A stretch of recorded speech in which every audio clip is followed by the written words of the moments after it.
Hello, it's your pal Mike Squires, and this is the Couch Riffs podcast, episode number 266. And my guest, Shaun Crawford. Shaun is a hell of a musician.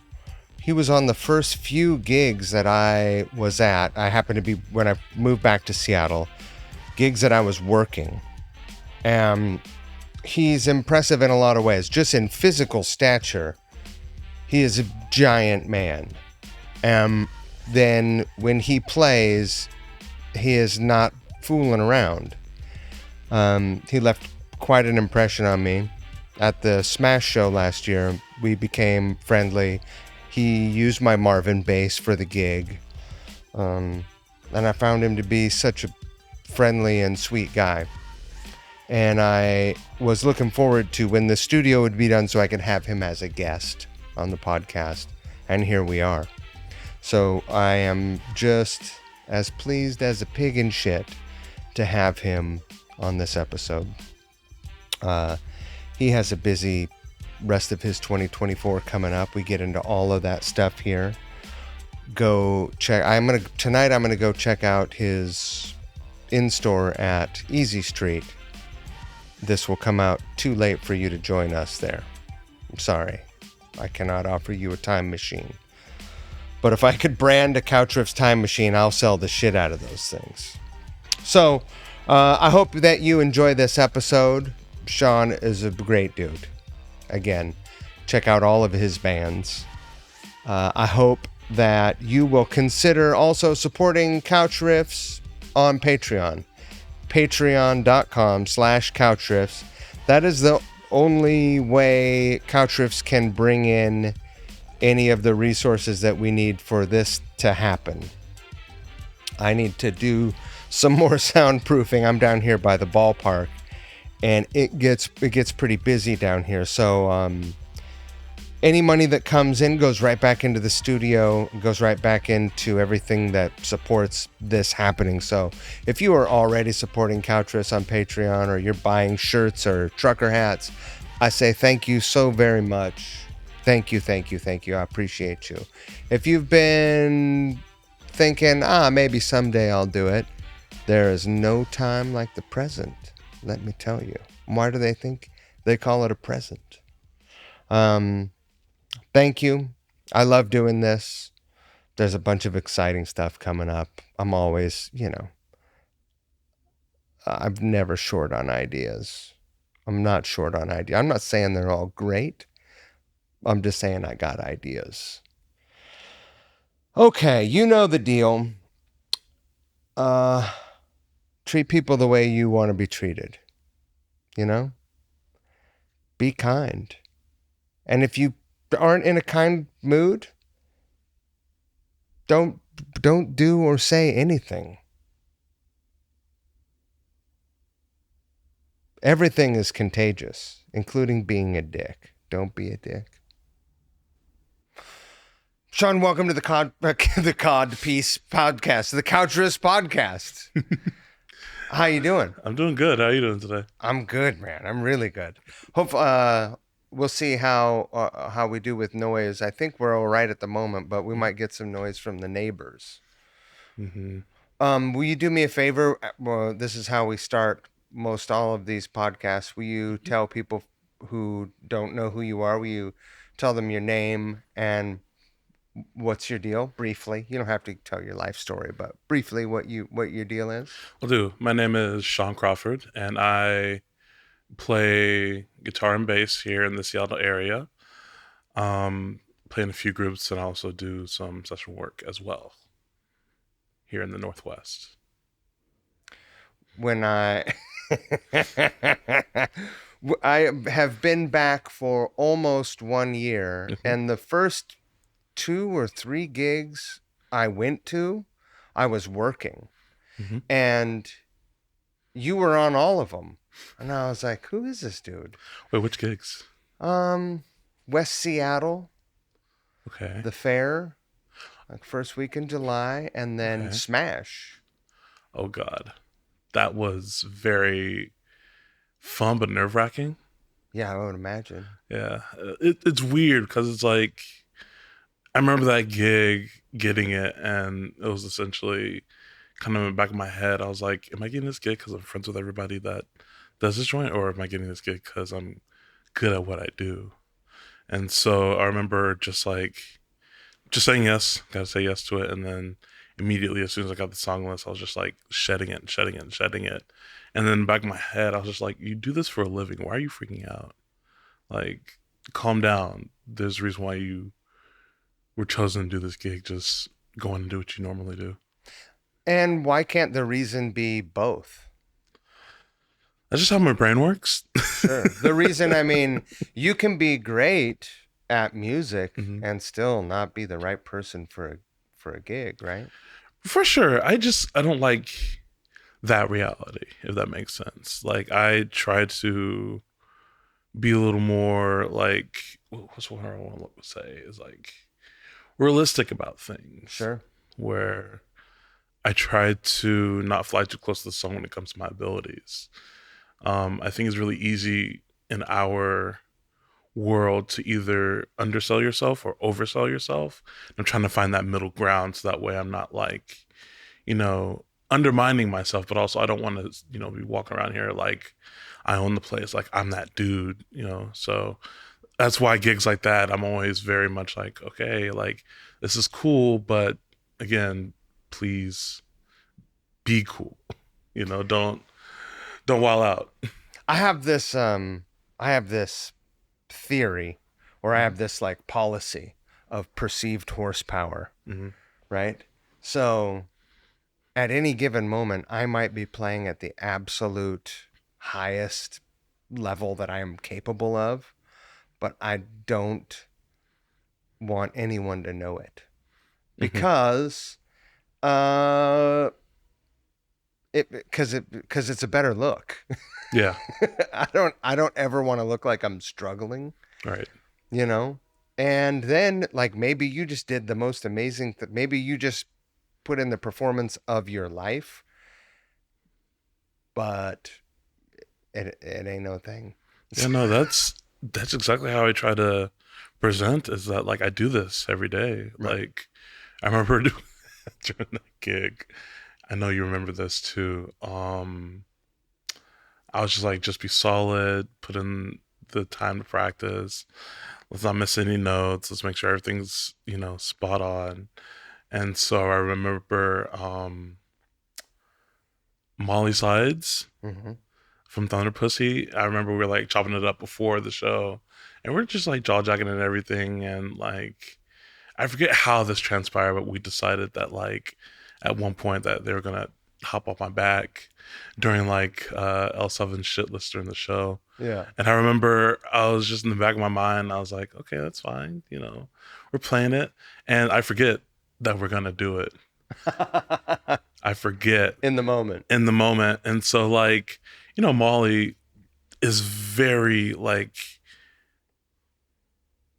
she knows what she's doing on stage. So she's going around, she's working the crowd, getting it in. And then comes the moment towards like the end of the song. I'm playing bass. I'm over by the riser. She starts climbing up, and I was like, oh, that's happening.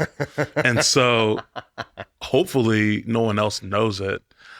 And hopefully it doesn't show up on like one of the videos of it. Right. But like she like swings a leg around, and I start to walk away from like the riser, and I'm playing. I'm not missing a note. And in the back of my mind at the time, I'm like, oh shit, I'm doing this shit. But every time I go back and watch that video, I'm like, no one knows I'm freaking out. Right. Like in the back of my mind, I'm like, please not drop this woman that Seattle very much enjoys.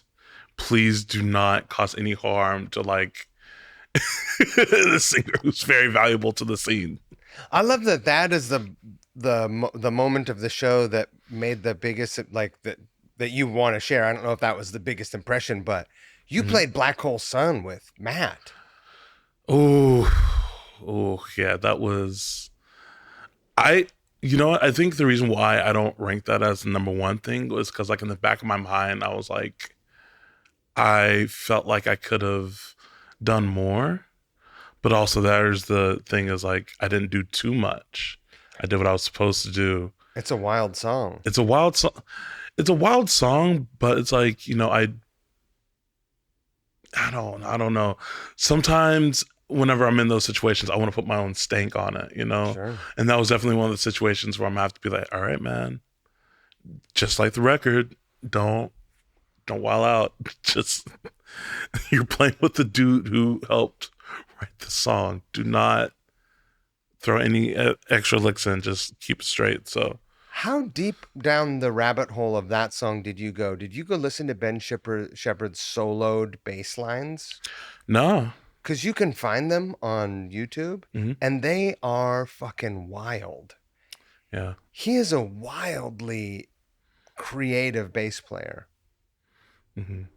and his bass lines sound crazy soloed. They sound like, what song is this? And then in the context of the song, they're genius. I didn't think to do that. I definitely regret not doing so. I was just like, okay, you know this song well enough. Let's just stick with the regular version. And also, um, with the fact that that shit is not in 440, I Right. remember playing to it and I was like, oh, I'm gonna need to have an extra bass for this. But then, we were all in rehearsal, and Jeff Fielder, who was essentially the music director for that, was like, we're not doing that. Yeah. We're gonna. I found the clip for us that's in 440. Let's just practice this one, and we'll be good. So that's essentially the reference I used for it. Yeah. Um, let's start at the beginning. Mm-hmm. Where are you from? I'm from Dallas, Texas, from the dirty South, and I've only been up in here in Seattle for like the last 2018, so 5 years. Yeah. And was bass your first instrument? No, my first instrument would have been the trombone. Trombone. Yeah. So, in middle school is when they're like, okay, you got to choose a music class. And so you got to choose between orchestra, choir, and band. And I chose band. I just really liked the brass instruments. And, as a kid growing up, I watched Drumline, and in Dallas, we had the Grand Prairie and A&M game that happens at the Cotton Bowl. And so being to a few of those games and then seeing everybody swinging in the stands. No one's paying attention to the football game. They're paying attention to the band. I was like, oh, that's sick. So I started out on trombone, um, and I guess it's because like even at the time at 13, I had long arms. I was big, so my band director was like, okay, we need someone that can actually handle this instrument. So I started on trombone. Got moved to tuba in the middle of the year because they're like, yeah, no, like we need more presence in there. So I kind of stayed around in that area. And then I think it was like seventh or eighth grade, I was like, I want to be in jazz band because I was like, okay, this music's kind of boring. And, you know, the thing that sucks about being in the low end and band is your only goal is to kind of just fill up the low end and make sure that there's a presence being felt, which is important. But like when you're a kid, you want to play all the cool parts. The coolest part I ever played on any of these instruments at that time was Land Before Time, and that oh no, not Land Before Time, Jurassic Park, and the tuba's got that one joint that goes da da da da da da da da da da. That's it. That's the Right. one time, and even our band director at the time was like, "All right, tubas, don't mess this up. This is the only time y'all get to do anything fun. So get it right." How did that feel, that moment, when you got to have like a standout shining moment? Not good because we were pitchy. We butchered it every time we played it, but we were also like, still growing into our bodies. Like the Right. whole thing with tuba is it's a very physical instrument, so it wasn't the best. And a lot of times there was a whole lot of like teachable moments we have during like football games, during practice, where I don't know. I regret not being forceful enough and being like, no, put me on a cool instrument, put me on saxophone, Right. put me on something that will challenge me as a musician. And yeah, no. What I have come to enjoy and appreciate about that experience. So is that like knowing that like the frequencies we took up were important. So it took a little bit of time to learn that. But at that time, I was just like, okay, fine. We got this little like melody line, whatever.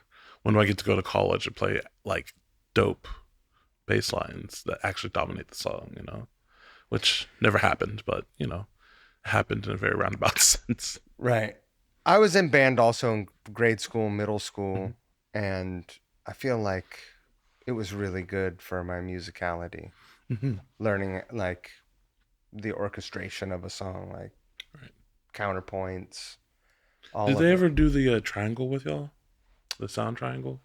I don't know what that is. So the way that I gotta give credit where credit's due. Will be Miss Kronk and Jeremy Conrad and Mr. Sampson were like the three directors I had in school. And they always would say like there's a pyramid of sound and at the bottom would be like low brass. You're there to support everything going on. In the middle, which would be like euphonium, bari sax, saxophone, altos, and they're there to support what's at the top, which would be like woodwinds, flutes, and all that. And as a whole, you create this beautiful structure, but without any one part of the structure it falls apart. Right. So that's kind of how they explained why we were important, despite the fact that maybe the parts that we were playing weren't as, you know, cool or felt important. Right. So when did you decide to move on and get rid of the tuba? I remember I heard the band playing Moscanata, and I was like, "Ooh, that sounds cool." And so I was kind of like walking by like the practice area. I was like, "Can I be in jazz band?" And of course, they were like, "No, we already got low brass and everything, but like we might need a guitar player." And I'm like, "Oh, I could switch over to playing guitar." But they're like, "No, we need someone that already knows how to play guitar to be in it. You can't learn and then also be in jazz band," which sucked. I felt like I could have done it. I Right. at the time was so obsessed with that song. I was like, nah, I I could have done it. But it was around that time I started getting exposed to as well, like a bunch of different rock bands. My uncle used to like, you know, cut CDs for me of all of his favorite songs from like Rush, Zeppelin, Pink Floyd, all that stuff. So the more and more I started seeing that, I was like, oh, the guitar might be an instrument I get into. And Yeah. there's one moment that I remember I knew I was going to do it. And it's the song remains the same. It's Jimmy Page playing Stairway to Heaven. And it's the moment he lifts guitar up for the solo. They do this like cool little mirror thing with him. The single coolest moment I've ever seen in my life. I was like, yo, this motherfucker's insane. And like now going back and like having played the song, knowing what he's doing, and I was like, oh, it's not that big of a deal, but like it's so triumphant the way he came in with that D chord. He's lifting the shit and he's da da da da da da da. I was like, yeah, no, I need a part of this. So Super dramatic. very dramatic, and I'm a dramatic person, so it works out.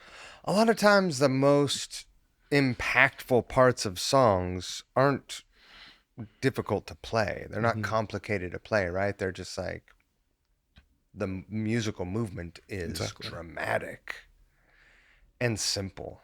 Mm-hmm. Oh, yeah, that is a killer part. This is a killer part. I'm gonna go watch that today.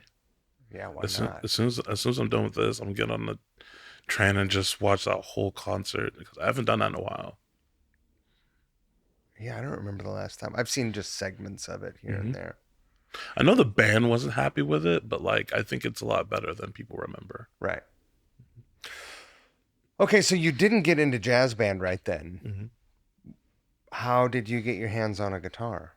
So my uncle and my mom and my dad got together and they're like, okay, Sean's been talking about a guitar for a while. Let's just get him one for his birthday. So around 13th, 14th birthday, they got me like this first act guitar, which Mm-hmm. I loved. I had that and I had the little Dan Electro battery amp that you hook onto your belt. And so I was given that. I was given a Beatles like songbook to work through, and like the little it's like a red book with a Stratocaster on it that has hella scales in it. So I just went to work on that. I had that first act guitar for a while, and what I did with it was I took gold Sharpie and I tried to color it like it was a Black Falcon because I really wanted a Black Falcon. Like I saw a picture of Brian Setzer in an Ultimate Guitar book, Yeah. and it's him with a white Falcon. I was like, yo, that is the dopest guitar ever.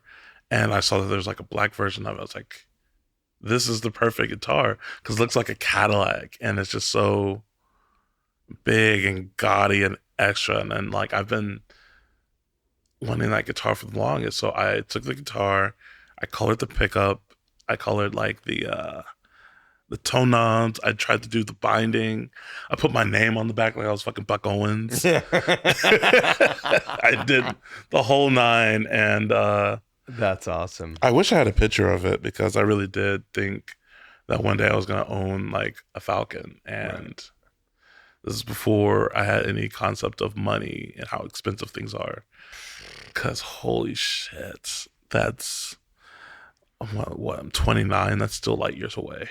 Right. Being able to comfortably have a Falcon. Like I remember I was telling my mom about it recently, and she was like, "You better not have a multi-$1,000 guitar riding around in that Honda you're driving around in that you bought for $900. Do not do that to me." We talked to you about What, though? Priorities. Yeah. Like your priorities aren't your mom's. All respect to your mom. Your priorities are not your mom's. Like that car gets you from one place to another, and that guitar. Well, it used to. Right. I think that was her point because like she was like, "Yo, that thing gets broken into. I don't know how many times. Right. Let you one night leave that guitar in there and it gets broken into. You are gonna be sick." I'm like, "You're right. That's fair. That'd be my 13th reason." Yeah. I had a Black Falcon once, and I didn't fully connect with it. And right now, I'm crazy for another Gretsch. And what I want is either a silver Falcon, which is the same thing but with silver binding. Yeah. Or there's a model called the Panther. Have you seen it? Ooh, It's got yeah, I love the center Panther. block. They make a Black Panther and a White Panther, and they're both killer. I'm super into them. It just bums me out how like expensive they are because like I would love to have that whole collection because I've been able to play them and like there's not any of them that I dislike. Right. Like they're perfect in my hands, even the ones that don't have the center block in it. Like I love playing with feedback, so like those big hollow Falcons are perfect for that. I'm like, yes, and so I've not picked up one that I disliked. Yeah. Even the penguins, the solid body joints. Yeah. Those are a lot of fun to play as well. Silver Jet, baby. Yeah. We talked about this. We might have. We definitely talked about this backstage at the Moore. Yeah. And I remember I was just like, yo, this man gets me. I appreciate it. So how long did you play the first act? And do you remember the first time you played your guitar with other musicians? Okay. I had the first act for a few years. I had that for a while. And then I finally got like one of the cheap little Epiphone Les Pauls. Yeah. And I didn't start playing with people until, well, people outside of band. I didn't start playing with people on guitar until 17 when I tried out for a band called Stumbleweed County. That was a very wild experience. Like we would jam and everything, and it was like a lot of Southern rock, a little bit of hard rock as well, and like cover songs. Some covers, some originals. Yeah. But that would have been around the... Ooh, I'm skipping far ahead. Let's go back. It'll be high school. Yeah. So we had a club at high school called Guitar Club, essentially, where we would get together on these things called Stay Day, where a bunch of vendors would come to the school and sell food out of like the market over by the pond that was outside. And so we would throw like a concert every year. And so that would be the first time that I played with people was in high school playing At the guitar high school. at the high school. Was that all guitar players, or was there a drummer and a bass player? There was a drummer and the bass player that we had to get from other areas. Like I invited one of my friends from Drumline to come play drums for us, and then um, Do you remember what you played? we'd played "Get Back" by the Beatles. We played "Bring Me Back to Life" by Evanescence. There's a few other tunes that we did, but I don't remember off the top of my head what we did. How But did it go? I mean, it's a bunch of high schoolers that were kind of bullshitting, and then me on my Kobe shit. So about as well as you could expect. Right. Like we didn't get booed, so that's the only thing that matters. That's pretty And good. I got my solos off, so that's the other thing that mattered was I sounded good. uh, how did that feel playing in front of people in that context for the first time? It felt good because it's weird whenever you're playing in marching band, you know, you play in front of big crowds, but like you're also like if you were to leave the field for some reason, the only thing that people would notice like visually, it's like, oh, someone's not there. But sonically nothing changes. Also, when you march, you're not engaging the crowd. Exactly. You are in formation, right? Mm-hmm. When you are on a stage and you're performing engaging an audience, like Mm-hmm. everyone's kind of doing their own thing and you're making eye contact with people. Yeah. That's the part It's a that different game. well, that was the thing that I liked about the guitar and the more I was playing it was the fact that like I felt like I was being seen for who I was past like the physical, you know? Cause like, you know, if I had a guitar on me and I was practicing, you know, no one was like, oh man, why aren't you playing for the Cowboys? What the fuck's going on? So it was a big piece of my identity. It still is. Right. And so to be able to have a platform to showcase like this is what I'm all about felt really amazing. And like even the talent shows that we did, and I would even like practice on the stairs at the high school as well with like a little looper, and then like trying to do like Sultans of Swing or something by myself. Like it was what I needed at the time, and I'm very grateful that I've been able to perform and connect with people with this instrument. At what age did you have, because you're a big person, Mm-hmm. at what age did you have your growth spurt? When were you always bigger than other kids? I was always bigger than other kids. Yeah. I think the growth spurt probably happened around 5th or 6th grade. Right. And this would have been more where I'm playing basketball and football, and my dad's like, "Oh my god, we hit the jackpot." He's going to one of the Texas schools, and he's going to net us a lot of money when he makes it to the league. Because both my parents, like my mom, is a hooper. My dad played football, and so we come from a very athletic background. So they were always like, "Yeah, go ahead and do whatever," but they were also kind of like, "We don't know about this whole music thing. Like, how do you get into it?" You know? So I've always been just like bigger than folk. Right. And it's always been kind of like an insecurity a little bit because it's always, you know, you walk into a place somewhere and automatically people are just like, yo, what is this guy doing here? So Right. it's one of those things I try to be aware of these days, you know, try not to think too negatively or too positively about it and just kind of keep it at neutral. I imagine it probably, like, things like that can also motivate you to focus on like playing. Do you think Mm-hmm. what kind of influence do you think that had on your focus on playing music, particularly the guitar? Not a ton of focus. I think The focus more comes from wanting to be seen as whatever I'm doing. So I made a big effort into trying to make sure that like whatever I played was to the best of its ability. And so that way it was always like, that was the impressive part. Like, yo, this dude's so dope. They don't even look at any of my physical features. They're just like, yo, there's something here that's awesome, right? Right. And so that's the mentality I've always brought to any gig is I should be so solid that that's what people take away from whatever I'm playing in. It doesn't matter if it's me playing solo, if I'm playing with a band that I'm a part of, or if I'm a hired gun. I want whatever I'm doing, kind of like we said earlier, to look so effortless that people are like, yo, there's something wrong with this cat. Like he must only do this because like he's playing all these parts and it looks easy as hell. And plus too, like a lot of times I'm playing the guitar as low as I can get it.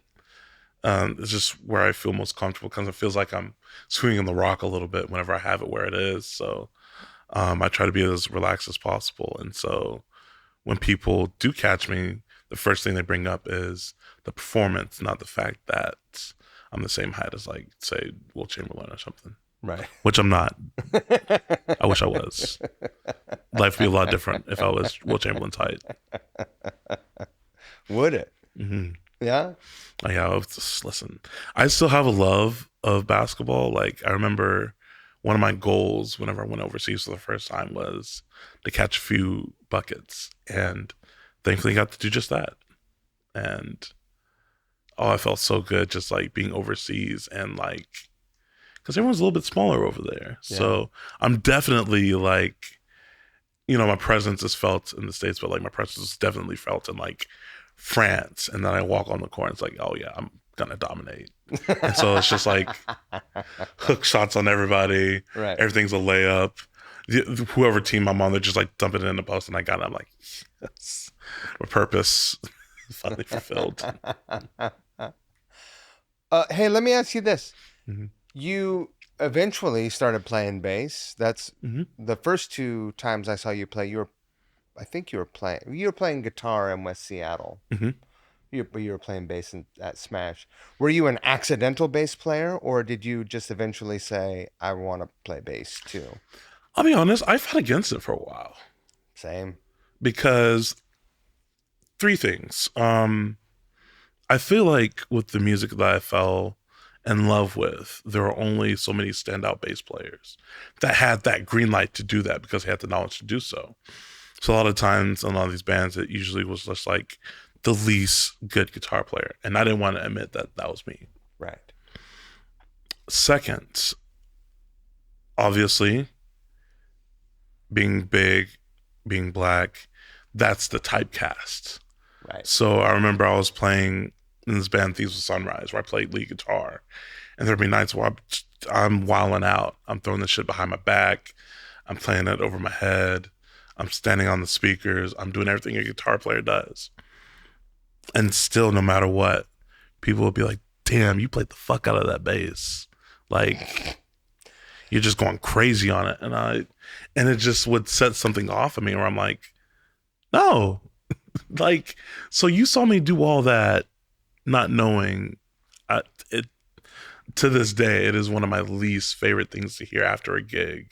Right. So much so that's why like if I don't have peoples at the gig, I'm out because I know if I hear it, it's gonna ruin the night for me, and I'm gonna go write an angry post about it on like Twitter or something. Right. I mean, there's fucking South Park sketch about that cliche. Fucking, I hate it. I hate it so much, and people bring it up to me like it's a haha funny joke. It's like, no, it's ruined a big part of me that I wish I could like turn off, because I think at that time I was starting to realize that like a lot of the gigs I was playing, people do not care the way you think they should. Right. You know, the effort that you put into your performance, you know, does not net the response you think it's going to. The effort you put in is for you, though. right? It is, but I still want that recognition. The performance is for them. The effort that you put in to reach the Yeah, performance is for you. for sure. Um, what changed your mind? What made you turn the corner finally? Mm. Because let's face it, I did the same thing. I was like, no way. Hmm. Bass is like the dumb guitar. Even there are exceptions, Hmm. right? I think the exceptions are what got me because I'm a really big fan of like um, Motown, and so like Mhm. someone like James Jamerson, that he's the man. Someone like Carol Kay, she's amazing at what she does, and so I think it was around 2020 when I was like trying to put my own tunes together, so that way I could like play more solo stuff. But then the pandemic hits, and all I can think about is I want to play as often as possible. Yeah. I want to be able to be a Swiss Army knife and play for whoever, whenever, and not miss out on any gigs. Because I felt like back home, I was always missing out on something. Because like, oh, my band's playing and touring, cool, but like, we just drove 8 hours to play to this like shack with the just the staff in it. Right. Whereas I've got friends back home and they're playing like lit house parties and everything. And I wanted to be part of that, but I also wanted to do the touring thing. So I was like, okay, business decision.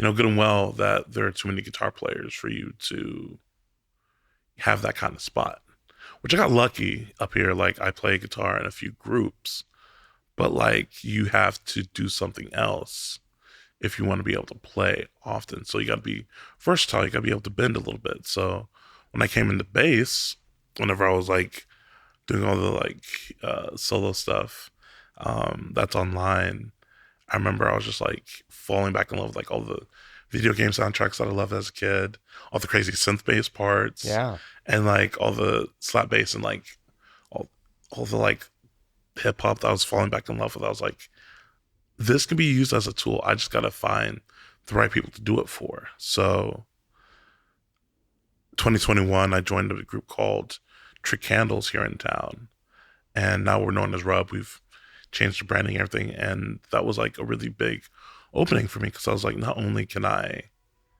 play this instrument as well as I do on guitar, and not just technically wise, but like as a songwriter, I can affect the song in different ways. I think that was like the big opening for me was finding out that like I can use this instrument as well to shape what I'm doing sonically in a group or by myself. So like around the pandemic and then finally getting out in like 2021, 2022, actually putting forth the effort and being like, okay, we're going to write a bass line. And that's what's kind of encouraged me to start doing it more often. After a handful after a handful of years of playing both, do you have a preference of one over the other? Definitely guitar. Yeah. I have more of a green light to do whatever I want on that instrument, Right. which gets to be a lot of fun. Like I don't know, there's just something about the I don't know, it's just like I fell in love with that instrument first and fell in love with all the things I was allowed to do on it. You Right. know, especially in like some of the jam bands I've been a part of. It was just like, okay, play until you get tired. And it's just like, yes, I can finally step out, do what I want, wild out, and then just bring it in whenever I feel like it. I have a little bit of say in what is going on musically.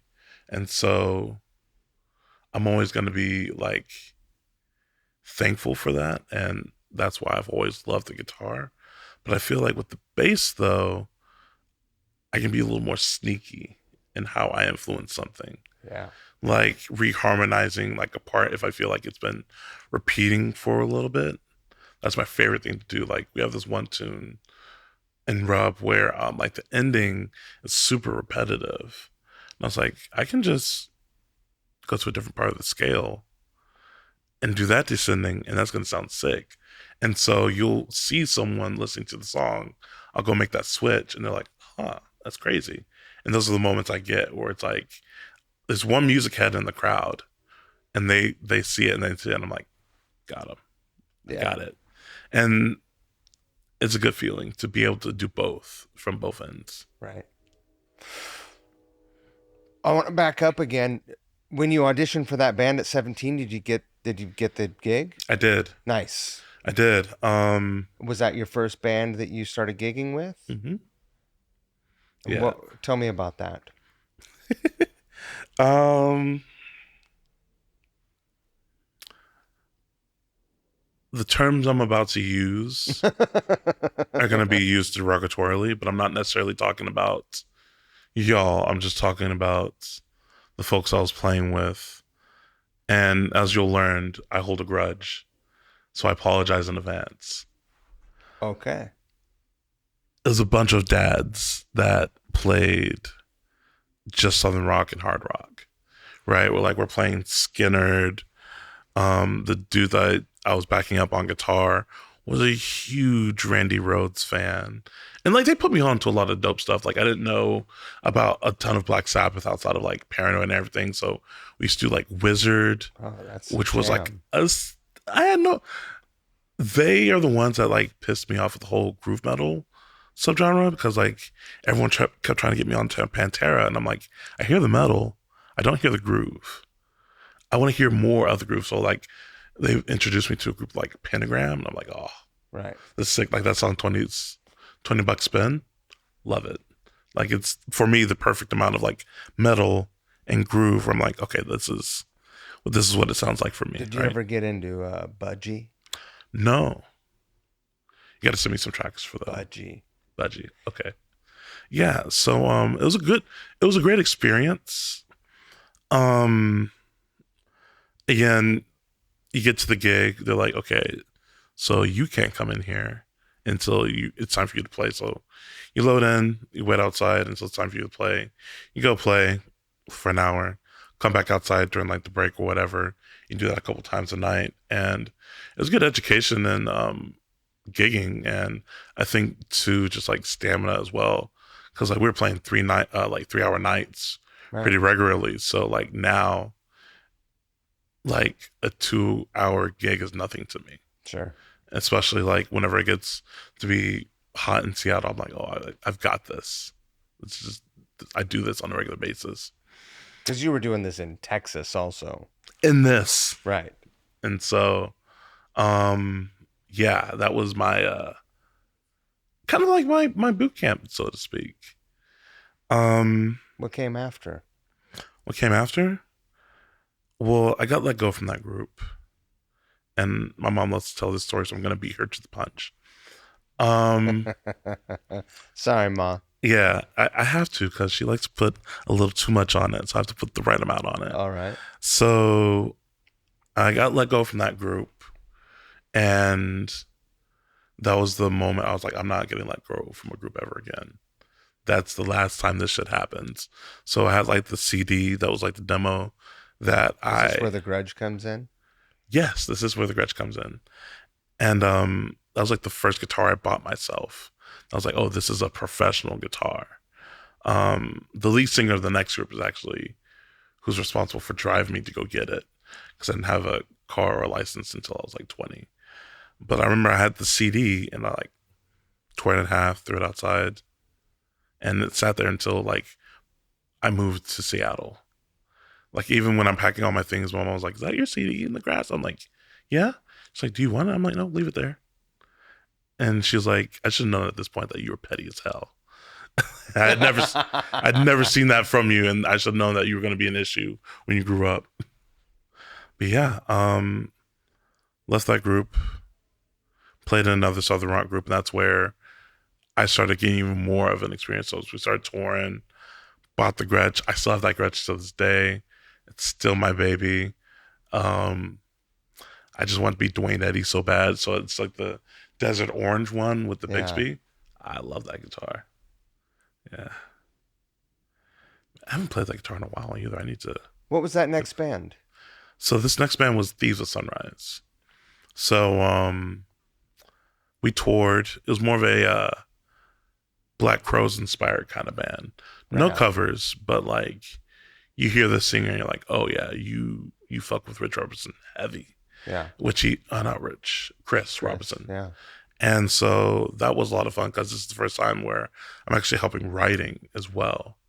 So this is where I start like trying to work within the framework of a band a little more. And that's where I started kind of finding out a lot about myself, like the fact that I don't like hearing the word no if there's not some kind of response that's like, how about this?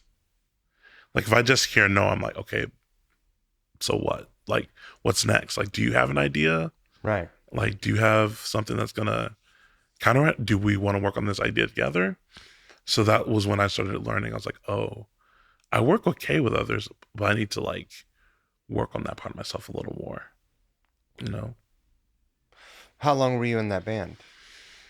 I was in that band for like 4 or 5 years. Um, I was in that group until I left for Seattle, Okay. honestly. Yeah, so it was a really big part of my life. This is the first time I ever left Texas, was touring with them up the coast. We hit Seattle a lot. We used to play the Central Saloon quite a bit, which, oh my God, we would pull up in a tour bus that, they had bought, or the singer had bought. Purple, sparkly, had the California raisins in the windows. Yeah. And so we would pull up at the Central trying to find parking. And thank God, Mike Gill was still the booker now, but was also the booker then, was super helpful, helped us get like parking and everything, make sure that we were always taken care of. Yeah. But I learned a lot in that group, and I still, um, I don't know, I wish I would have had more fond memories of that group. Again, unfortunately, I'm very spiteful, so that's that's the reasoning behind that. Forgiveness is not for other people. I know It's for you. it is, but unfortunately, it's what's driven me to do and act how I do these days. Sure. Because I don't like being put in a box where it's like, okay, this is what you do and this is all you're doing. I'm like, no, like if I have the ability to do something, give me the chance to do it.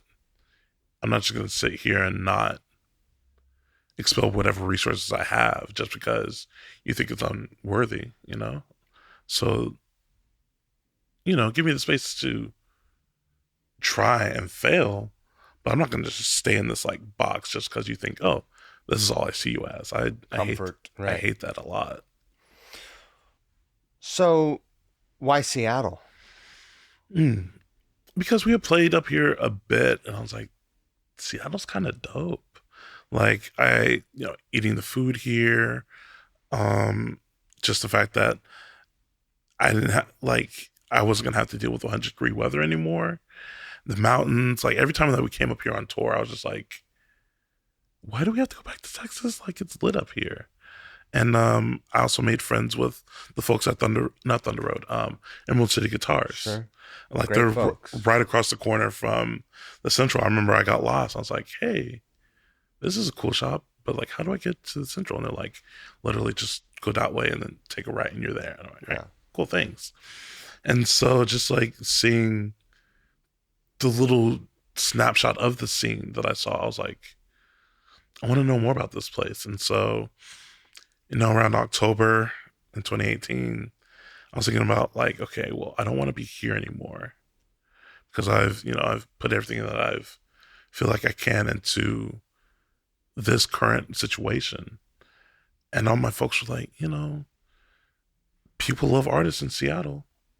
They're treated well there, and you've seen it. You've seen it whenever you're on tour. You like the mountains and everything. Why don't you go explore something new? And so I was like, yeah, that's a good point. And so like I just, kind of was like, well, Nashville was also like one of my goals because I wanted to go like be a luthier, but I was like, I'm not built like that, to have that kind of discipline to put forth that kind of effort into being a luthier. Yeah. And plus, like, I'm not dumb. Like, I'm not about to go get my ass whooped in Nashville. on the guitar or on bass, because I know like, you got to have some serious chops, and I just wasn't there yet. And so I feel like it's like, oh, not only can I play music that I feel like reflects me more, but like I just felt comfortable whenever I was in Seattle. So it just made sense. So you've been here for six years. Hmm. Um, you still love it? Absolutely. It honestly terrifies me thinking about what would have happened if I didn't come here. Cause especially with the pandemic, I don't think I would have made it through that shit if I was still in the South. Right. Um,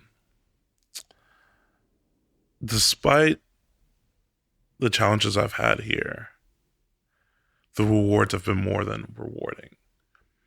Like I had never left the country before I came up here and started touring with Acetone, um, which was always one of my goals. Mm-hmm. And getting to experience that not only once, not only twice, we're about to go back in September. And so that's something I never experienced back home. The Smash benefit, um, even though it was a benefit, it's the dead of the winter. It's not music that I'm playing, but like the fact that I got to enjoy that night, play in a theater with legends from the scene, never got that in Texas. Right. And so the fact that it feels like things are picking up even at my age, it's very like uplifting. And so I owe a lot of my happiness and success just towards how welcoming Seattle was, despite the fact that, like, I'm just this weird Southern kid that really enjoys weird shit, you know?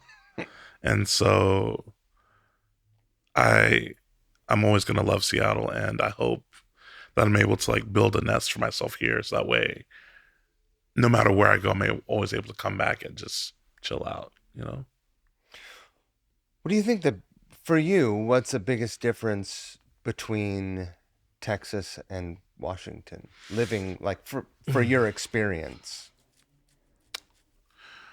I think for me, in my experience, is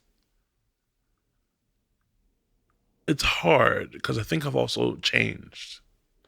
I've accepted the fact that I'm a little more introverted in certain contexts, where it's seen as disrespectful sometimes in Texas.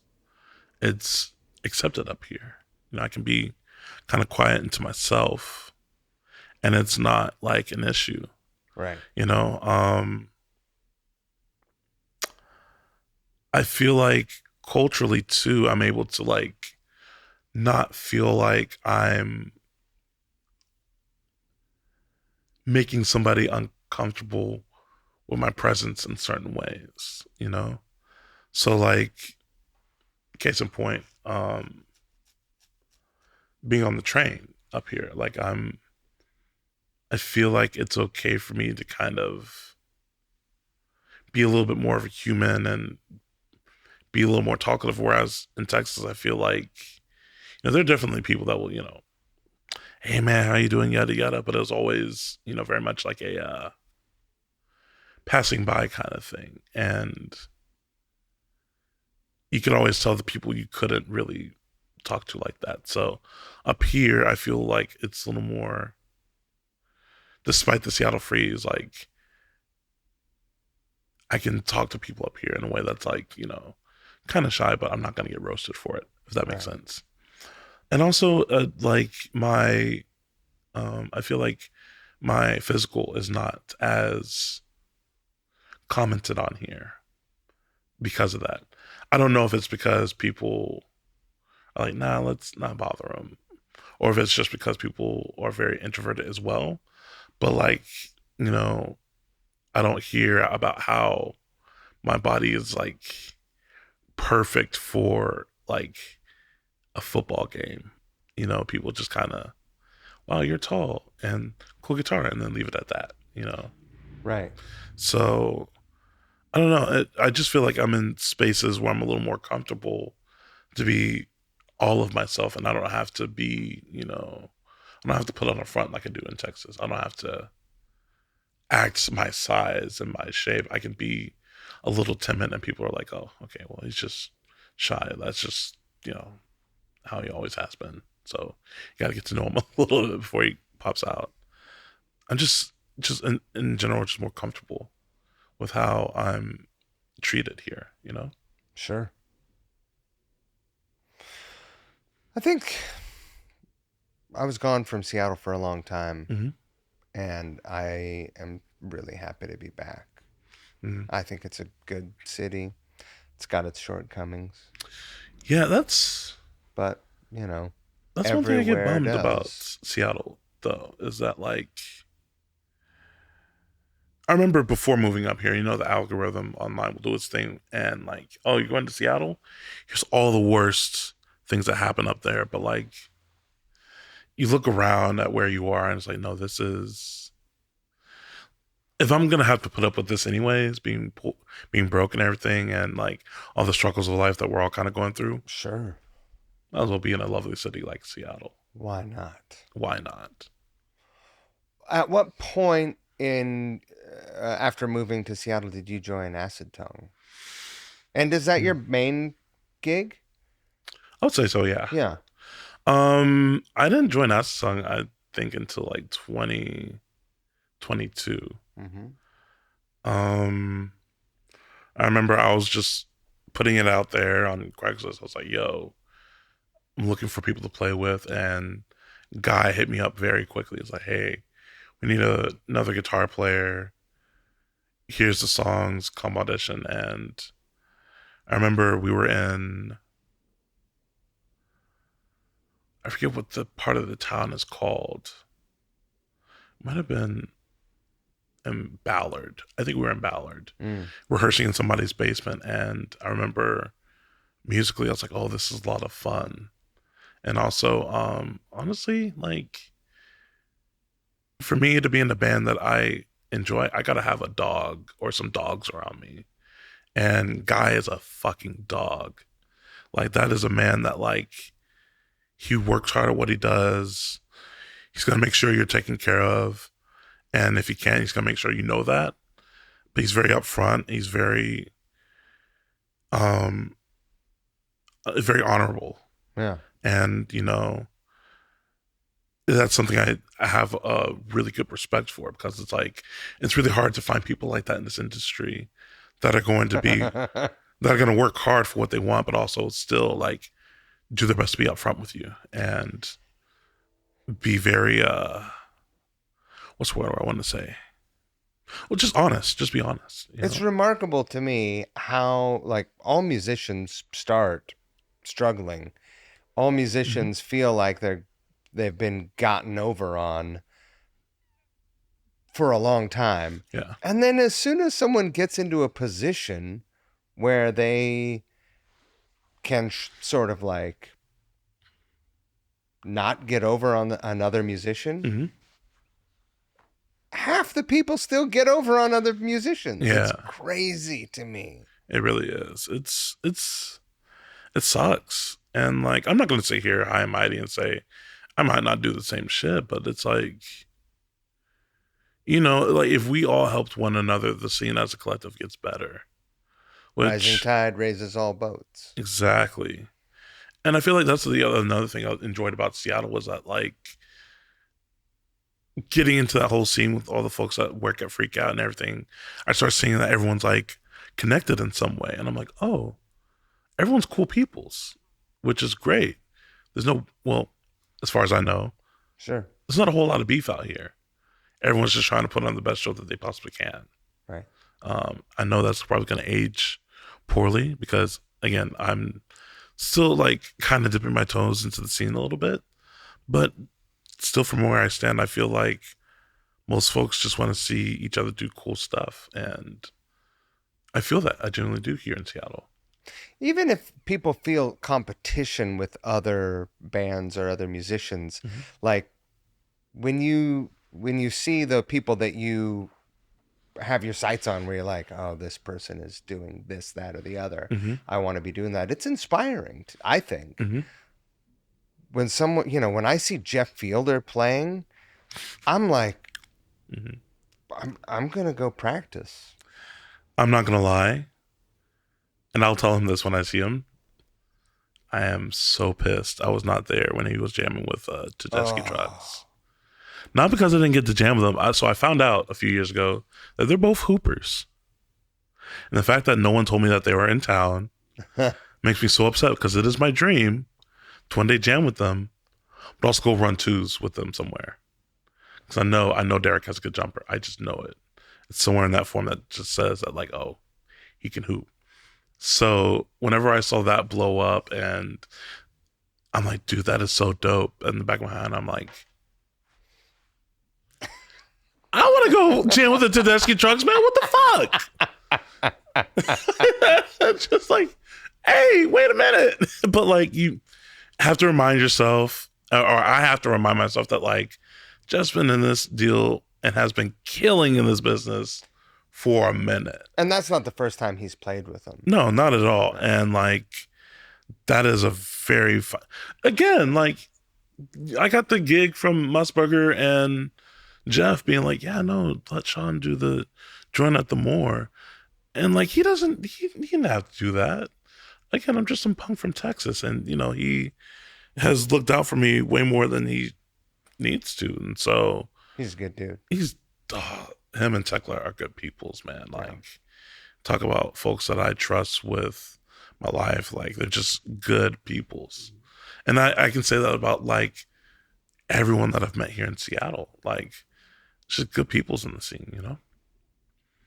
What do you have planned for this summer? So in July, I have a run with Stephanie Ann Johnson, which is the project I play with Jeff. Oh, Um, with Fielder. yeah, I play bass in that, Yeah. and it's a lot of fun because, again, I get to take up a different kind of space. Like, we've been doing a couple things recently. Like, we did Jazz Alley a couple months ago, which was dope. We did a version of Blackbird that was like the Billy Preston version. Oh my God, it slapped. I wish we had gotten that like recorded because we got down on that, and it's nasty. And if you don't know anything about Stephanie wails. They're an amazing songwriter, but their vocals, it's not how we talked about, like, being able to do something dope and not show it. Like, they'll do this dumb, crazy riff with their voice and then giggle at the end of it like it was nothing. Right. It pisses me off, honestly. Like, I'll like, I've been begging them for lessons for a while because I'm just like, Stephanie, like, how do you do this and make it look so easy? And again, it's years of practice, but like, I don't know. There's something about playing with that group of people where it's a lot of fun. So we're doing a run in California in July. Another one of my groups, Rub, we're actually we just put out a record. We're having our final release next week at Easy Street Records. Oh, awesome. Yeah, I'm excited about that. The 13th. Is that Thursday? I want to say Wednesday or Thursday. Okay. One of those 2 days. And I'm excited because I got a new toy in. So I'm going to, practice with it, make sure it sounds good. And hopefully it'll make its debut then. I'm trying to record some solo acoustic stuff as well and have that ready before I go back to Europe in September. So this summer's going to be a fun one. It's going to be not as busy as last summer, but fun. Is Europe with Acid Tongue? Mm-hmm. Yeah. Yeah. You guys get over there once a year? Yeah. So this portion of Acid Tongue will go over there once a year, but guy's coming back from there right now. He had some deals going on in France and went out there with his boys out there, and then he's coming back here pretty soon. So we try to get out there once or twice a year. Yeah. Awesome. The first time music took you to Europe, how did that feel? Oh my God. How much time you got? Well, I mean, I've probably had very similar experiences. Well, it was like it was the first time as an adult something felt new. Right. And I can't describe that feeling, but it was just like I felt light. I felt like a child again.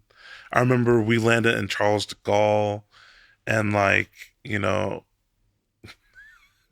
this is this is done. I got on my Mavericks jacket. I got on my headphones. I'm walking through the fucking terminal like I'm about to go play like either Royal Albert Hall or like I'm about to go play the finals or some shit. Yeah. I got theme music going on in my head. And the first thing I see is like my childhood idol. I see a big ass fucking deal of Lenny Kravitz as some like uh an ad for like some cologne, I think. Yeah. And I was just like, oh, I'm here. I'm here and I'm ready. So like it was insane because like I'm just getting off the plane. I don't know what anybody is saying. First thing I do is like I went into like the little cafe at the airport. I got myself something to eat. It's like even this shit's better. I get in the car, seeing all the buildings. It was just like every time we went to a new country, I felt like a kid, and I felt like I was like, yo, like my face is pressed up against the window. I'm looking at all the castles. I went to every cathedral I could go to. Yeah. Like it was just mind blowing. As you can see, I eat well. The food was my favorite part. And the fact that like people, I think, know that I was into the food more than I was here back home. And so they would be like, just breaking down what they did with the food, the Right. history of it, and be like, oh yeah, American, you enjoy. And I'm like, yeah, I will enjoy. And so that, as a tourist, was already like amazing. Yeah. The gigs, again, why did I have to come back to America? It was insane. People show up. People, not only will people show up, people are lit. Yeah, man. I remember I'll tell you like the one downside to Europe that broke my heart. I thought going to the UK and playing in London. All right, Abbey Road's here. All right, you know the language here. All right, you're going to have the most fun here. It's just like America. It's just... it's like vape shops and, you know, fucking chippies, and you know, it's just like I was pissed. I was like, so like the people that I met, I love it. Yeah, I love it. And the people that I met over there, lit. Like I told you about how I was hooping in Europe the second time around, right? It was like one of the promoters at the gig is like, yo, you know, we're gonna have a house for you to play, for you to stay at. We'll make sure you're taken care of. They cooked us like a full English breakfast the next day. Yeah. It was amazing. And like they even went as far as like, yo, like I almost brought it today. It's like they gave me this basketball. It's like, I know you like to hoop. Let's go like hoop for a little bit. Oh, that's cool. And it was so cool. And like they were so sweet. And in the back of my mind, I was like, this would never happen in America. Right. They would give me shit for when they play basketball after the gig. And so like even with all that, I was just like, "Dope! I'm back in America. I'm back in Seattle." Like they give you the 2 little drink tickets and tell you the fuck. I'm like, hell. I think that musicians are treated better in the UK than they are in America by and large. I still had a good time, but it was like going from, "Hey, we're gonna cook you this meal. We're gonna put you up in the lofts," and even the French were like, "Hey man, don't worry about the beds. I see you being a little sensitive with the beds. Just like lay down. It's fine. It'll hold you." And like we go to the UK, and I'm like on the ground somewhere, and like, oh my god, it was night and day. And like I remember just calling home to my mom, and I was like, why did we get more love in France than we did in the UK? And I was just telling her, I was like, because I had a good time in England, but it was still kind of like, oh, this, like, it kind of pissed me off because I was just like, England likes to tout itself as better than the United States. We're just baby cousins. We're That's just right. play cousins. Like y'all are just America with funny accents and a few castles. So stop it. You could say we are just the UK with funny accents and no castles. That is true. I'm really sad that we don't have castles. Only castles we got is the White Castles, and that's the castle we got is the Alamo. I do That's not like White Castle. I haven't tried it yet. I want to just to say that I have. They're nasty. Are they? They're nasty. Okay, let's. Do we have time for this? What's like the burger? Like we got to go In-N-Out, Whataburger, Dick's, and then our White Castle. Dick's Like, all day long. really? Dick's. Okay, I like Dick's. Dick's is the one. Okay, Yeah. all right. Partly because it's the one I have access to. Yeah. Partly because I like how they treat their employees. Yeah. It's quick, it's easy. Hmm. That shit is tasty, and the fries are for real. I will never fight anyone on Dick's because like the amount of times I've gone home and I'm like, yo, I just need something. It's always right there. It's always right there, and I'm never disappointed by it. Yeah. Yeah. Just What's yours? I'm a Texan. I gotta go Whataburger. Right. I gotta. It's so bad. I've been back to Texas twice in the past couple of months. Once for my little sister's graduation, and then once for Mother's Day. Right. Yeah. And each time you land in DFW, and there's like a Whataburger 4 minutes from the airport. I'm like, yo, y'all already know. I don't care if y'all are tired. I don't care if I'm tired. Get us over there. We're going to Whataburger. I'm getting sweet and sour burger if it's the afternoon, or I'm getting honey butter chicken biscuit if it's in the morning. I'm getting one of those two things, and I'm not talking to anybody until I've had one of those two things. Okay.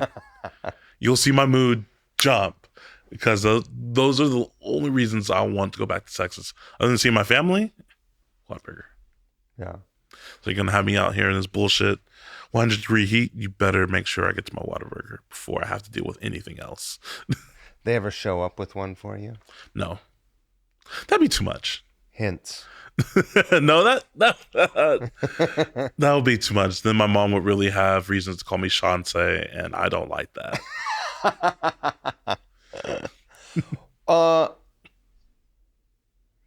What's your like pie in the sky goal? Like if you could be doing one thing now or in the next couple years, like what's the big goal? I don't want to make it too general. It's obviously to play in as many big arenas as I can. Right. I know I might be a little over the hill for that. Let me put it this way. I am aware of how the music industry works in terms of it's who you know, it's being cool, and it's playing well, right? I know the a little bit older I get, it's going to be trickier to be like, yo, let me get in this group because they're going to look at the shiny new toys and the young people who are going to be more accepting to do that. So I know I feel like as I get older, there's like this little clock that's ticking. It's like, okay, you're going to have to start being a little more realistic about these goals, right? Wait a minute. Are you about You're to put me on? 29? Yeah. Look, man, I'm 52 Okay. and I have more opportunities right now than I've ever had in my life. And I play big rooms and festivals. And I'm here to tell you, Mhm. if you just keep showing up and doing it, like you're not aged out. You don't get aged out. You shall not be aged out. My fear is not necessarily it is age a little bit, and thank you for that. But it's also like just opportunities in general, you know? Like I remember during COVID, I freaked all the way out. I was like, what if this happens again and we're not able to play? Sure. Especially seeing how people acted during the first pandemic. Ugh. People acted like And fools. like I understand, like the pandemic was scary, and nobody wants to be in the crib. Well, I actually enjoyed being in the crib for like literally a week. I was okay. Why am I not kicking it right now? But like I think it's just like I'm waiting for not waiting. Like I'm anxious that like America's gonna do something dumb, and then be like, okay, y'all are not allowed over here anymore because y'all be wilding. And I'm like, no, like I wasn't wilding. I want to still come play the O2. But that's the goal. I want to play big stadiums. I want to create with as many people as I possibly can. And I just want to be able to feel like I did my folks proud and am able to support myself while doing so. Yeah. I don't want them to have to worry about me, but I also want to be able to show them that like I made the right choice. And I'm chasing that high from when I first went to Europe for the first time. And that feeling of weightlessness and that feeling of like being a kid again and being like, yo, this is dope as fuck. Like, there's nothing like that feeling. And I only feel that when doing something new or being able to look up at his face and like, I can feel the people who have performed here before me. And now I have the opportunity to do so. And now I want to like do them well. Like we did that, it was dumb. Not dumb. It was fun. We did like the Kraken game last year, right after the More, Yeah. and like it was just halftime then before the game. But I remember walking in there, and I'm like, I'm in the same building as Sue Bird won so many championships. I'm in the same building where I've seen so many people grace this stage, and now I'm here again, just playing this little, halftime deal, but I still felt that shit, Of and course. it's electrifying. And like, there's nothing in the world that I've come across that helps that gives me that feeling. And I guess like I think that's what I'm chasing is that feeling. And If that's you're going to it's be hard. chasing feelings, we see people living on the streets in Seattle chasing all kinds of feelings. And if you're going Yeah. to be chasing a feeling, the feeling of being on stage and trying to conjure ghosts Hmm. of performances past or feeling spirits, that's Hmm. a good feeling to be chasing Yeah. and a healthy one. If you're going to be caught up in obsession, Yeah. I endorse it. Thank you, because I know a lot of people around me are like, people are like, be patient, it's gonna come. But I know there are also folks that are just like, man, when are you gonna do something, a little more like grown man shit. Kids, wife, husband, I don't know. And I'm like, man, I don't care about any of that because none of that really means a whole lot to me if I'm not happy doing what I love. And right now I'm like in that really scary space where I'm like, am I gonna be able to get to do these things at some point? Am I headed in the right direction? Like, is this am I where I need to be to do what I want to do? And so that space is really scary to be in because you have people pointing like, yeah, you'll be fine. But in the back of my mind, I'm like, but am I though? I mean, you're 29. Yeah. I remember I have a timeline wise, my timeline is similar to yours. When I Hmm. was 29, you've been over to Europe more times than I had been by the time I was 29. Hmm. But I remember old guys telling me the same shit. Hmm. Just keep doing what you're doing and everything will work out. And the thing is, everything works out. It doesn't always work out exactly how you expected it to, but Hmm. expectation is a killer of joy. Yeah. And do what has to be done now and do what makes you happy. Hmm. And like that's the most important thing because any one of us could be gone in the next 6 months. And if you Yeah. waste your life on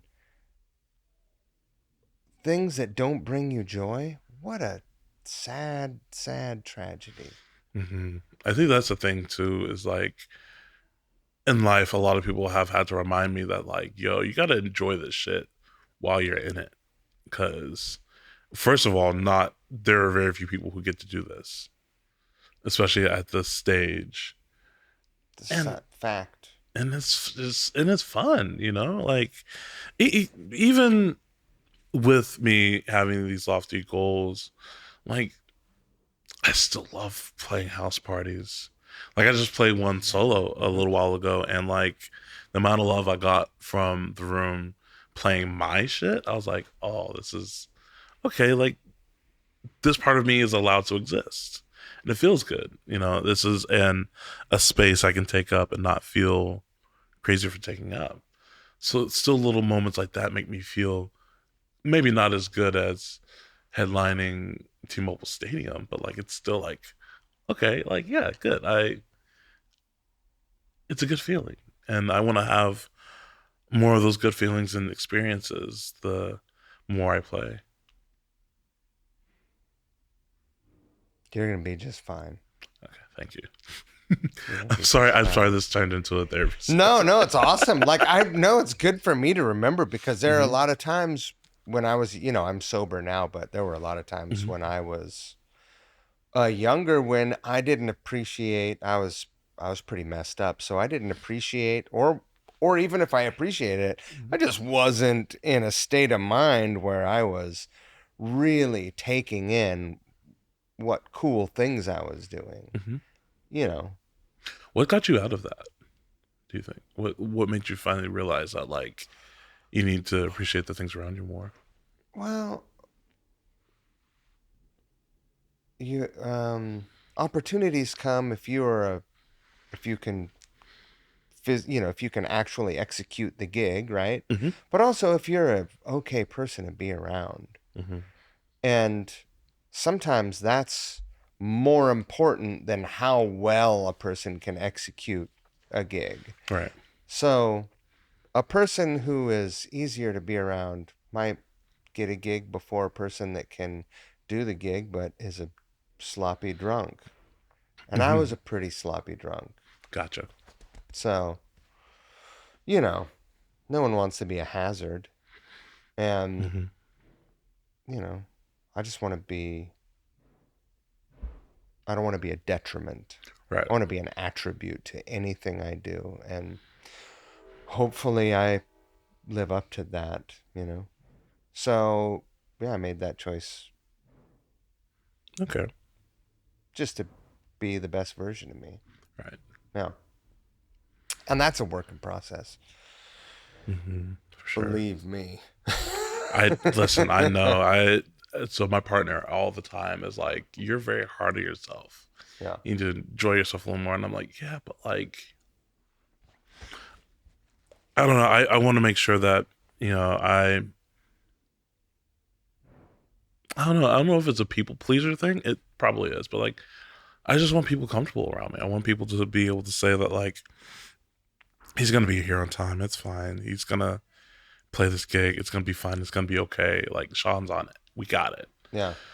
I want that trust to be there for me, and I want people to be able to confide in me and stuff like that as well. So it's just like, I try to be attentive about these things. Where I'm like, man, I just want to, make sure no one feels any kind of way about what I'm doing and my relationship with anyone in the group. So I'm always very much like, I don't know if I should have said that the way I did. I don't know if like, I try to be sensitive to things like that. So I'm always like harsh on that. And then people come on and be like, it's fine.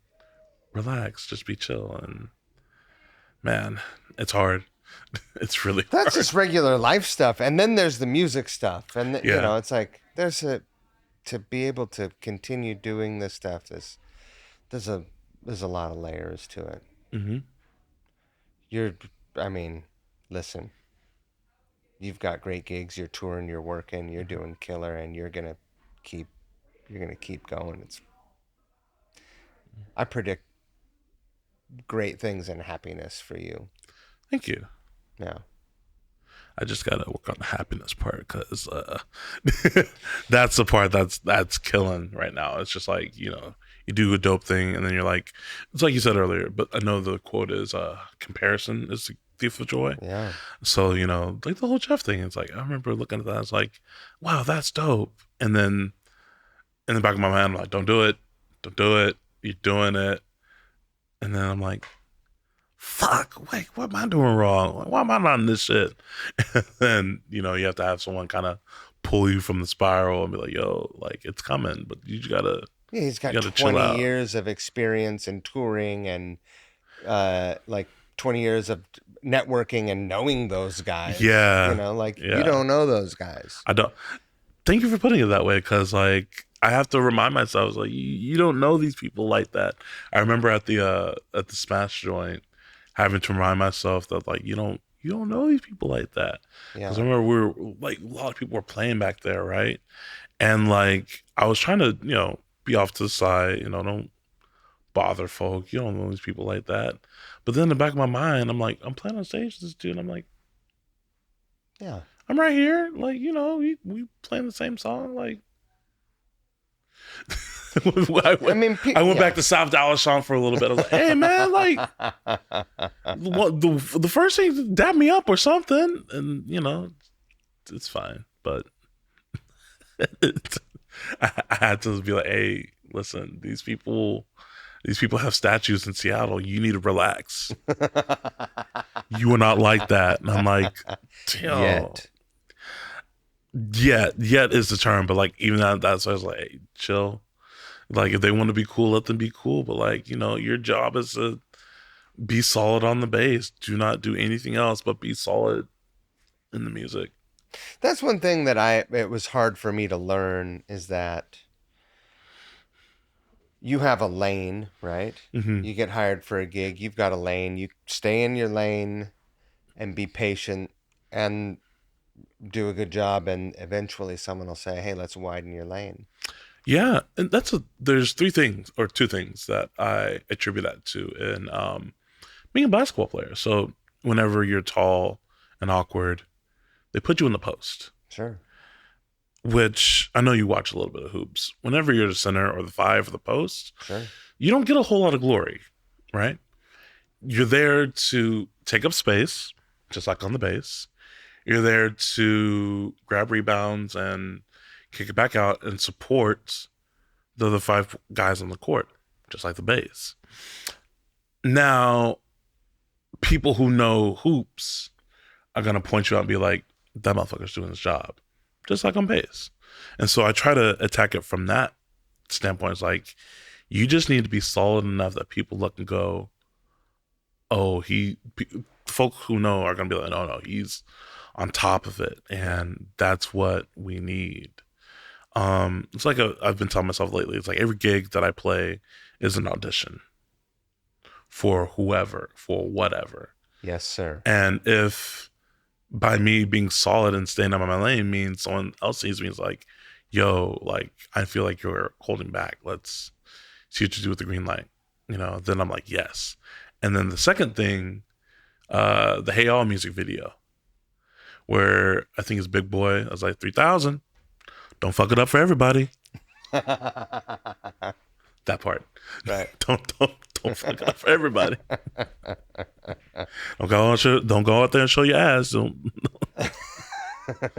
So yeah, a lot of that is like, hey man, like, you don't want to be that guy. Right. Which I nearly was whenever I had homegirl on my shoulder. I was wilding, but like, Worked out. it worked out. I show up in like all the ads for Smash now, so I'm like, that was a business decision. I made the right call that night. Um, I've had a really awesome time talking with you Mm-hmm. today. We talked about getting together and playing some music, doing some funkadelic songs, And I got a and 5 string now, so it's gonna be disgusting. um, I still think about it. I still want to do it. Uh, it's gonna happen. Hmm. I'm gonna figure out how to put this together. Can Musburger I'll be get on you this? I'll get you a song list. Oh, I'll get you a song list. all right. Yeah. I'm ready. Awesome. Ma'am, I'm really like, this has been awesome. Like, I'm always happy to see you. I'm happy to get to know you a little bit better, and I'm excited to hopefully get to play with you eventually. You know, maybe this funkadelic stuff, maybe who knows what, maybe Sure. something else. What do I know? I don't know anything. You That's know a the cool lot. thing about getting older too, buddy. You don't know nothing. I don't know anything. I know so much less than I did when I was 29. Yeah. It's great. It's liberating and unburdening. Yeah, that's the thing I've learned going from like 18 to 29 is like the moment you admit that you don't know shit, it's like, okay, fine. I'm just going to go where people push me to. And whatever feels good, that's good. That's it.